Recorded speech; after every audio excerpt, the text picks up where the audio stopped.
شعر ہے گو سب سے مقدم ہے حق تیرا ادا کرنا، بندے سے مگر ہوگا حق کیسے ادا تیرا۔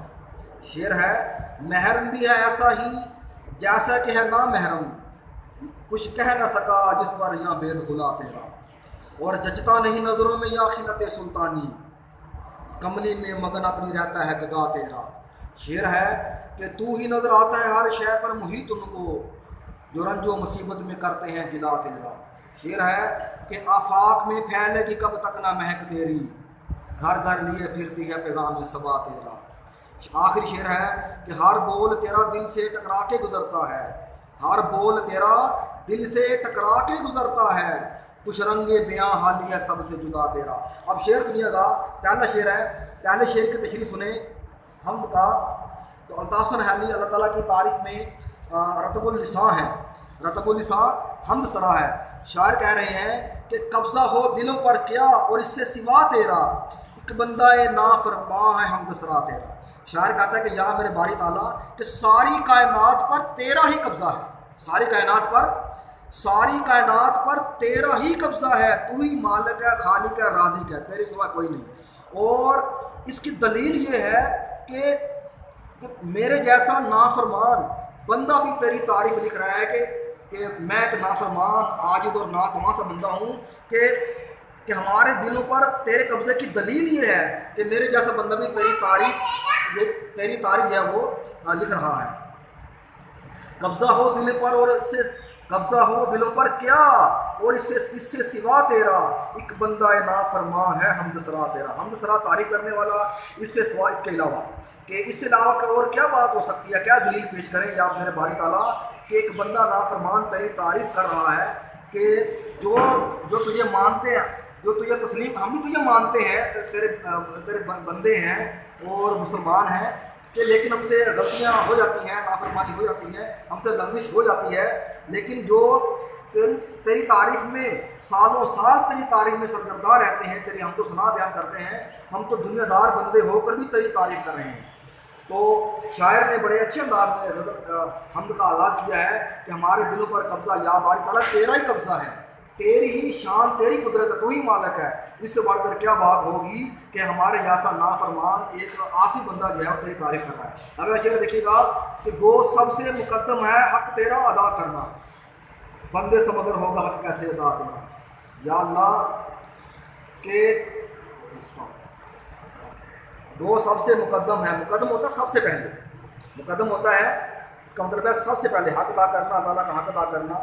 اور اللہ تعالیٰ کے جو حقوق ہیں، بندی کی عبادت ہے اور اس کو تسلیم کرنا، ماننا کہ اللہ کا فرمان ہے کہ وما خلقت الجن والانس الا لیعبدون۔